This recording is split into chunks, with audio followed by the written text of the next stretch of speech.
কয়েকদিন ধরে তীব্র গরম দেশ জুড়ে। এ সময় দেশের বিভিন্ন অঞ্চলে বৃষ্টি হলেও কমছে না গরমের দাপট। এমন পরিস্থিতিতে সাগরে লঘুচাপ তৈরির আভাস দিয়েছে আবহাওয়া অধিদপ্তর। এর ফলে দেশের সব সমুদ্র বন্দরকে সতর্ক সংকেত জারি করেছে সংস্থাটি। এই লঘুচাপের প্রভাবে দেশের বেশ কয়েকটি অঞ্চলে তীব্র ঝড় সহ ভারী বর্ষণের শঙ্কাও রয়েছে। আবহাওয়া নিয়ে বিস্তারিত জানাচ্ছেন জান্নাতুন নাহার জেরি। মৌসুমী জলবায়ুর প্রভাবে আগামী কয়েকদিন দেশ জুড়ে দমকা হাওয়া সহ বজ্রবৃষ্টি হতে পারে বলে জানিয়েছে আবহাওয়া অধিদপ্তর। পাশাপাশি বৃষ্টিপাতের প্রবণতা বাড়তে পারে বলে জানায় সংস্থাটি। ২৮ জুন আগামী ১২০ ঘন্টার এক পূর্বাভাসে এমন তথ্য জানায় আবহাওয়া অধিদপ্তর। এতে বলা হয়েছে, মৌসুমী বায়ুর অক্ষের বর্ধিতাংশ মধ্যপ্রদেশ, বিহার, গাঙ্গেয় পশ্চিমবঙ্গ ও বাংলাদেশের দক্ষিণাঞ্চল হয়ে আসাম পর্যন্ত বিস্তৃত রয়েছে। এর একটি বর্ধিতাংশ উত্তর বঙ্গোপসাগর পর্যন্ত বিস্তৃত। মৌসুমী বায়ু বাংলাদেশের উপর মোটামুটি সক্রিয় এবং উত্তর বঙ্গোপসাগরে প্রবল অবস্থায় রয়েছে।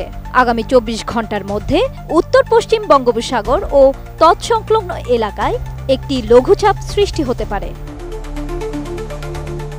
এসএমসি ওটসালাই এলো আরো উন্নত নতুন প্যাকে, জীবন বাঁচায়, জীবনকে এগিয়ে নিয়ে যায়। এমন পরিস্থিতির ফলে দেশের সব সমুদ্র বন্দরে ৩ নম্বর সতর্ক সংকেত জারি করা হয়েছে। লঘুচাপের কারণে চট্টগ্রাম, কক্সবাজার, মংলা ও পায়রা সমুদ্র বন্দরগুলোকে ৩ নম্বর স্থানীয় সতর্ক সংকেত দেখাতে বলা হয়েছে।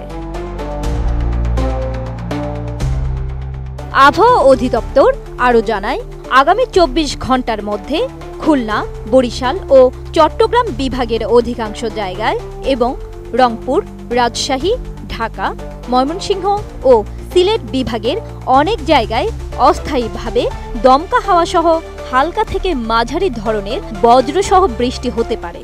সেই সাথে খুলনা, বরিশাল ও চট্টগ্রাম বিভাগের কোথাও কোথাও মাঝারি ধরনের ভারী থেকে ভারী বর্ষণ হতে পারে।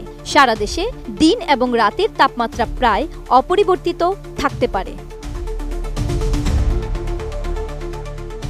আগামী কয়েকদিনের পূর্বাভাসে আবহাওয়া অফিস জানায়, ২৯ জুন থেকে আগামী ২ জুলাই পর্যন্ত সারা দেশে অনেক জায়গায় অস্থায়ীভাবে দমকা হাওয়া সহ বিদ্যুৎ চমকানো হালকা থেকে মাঝারি ধরনের বৃষ্টি বা বজ্রসহ বৃষ্টি হতে পারে। সেই সাথে খুলনা, বরিশাল ও চট্টগ্রাম বিভাগের কোথাও কোথাও মাঝারি ধরনের ভারী থেকে ভারী বর্ষণ হতে পারে। সারা দেশে দিন এবং রাতের তাপমাত্রা প্রায় অপরিবর্তিত থাকতে পারে। জান্নাতুন Nahar Jerry, desk report, ATN news.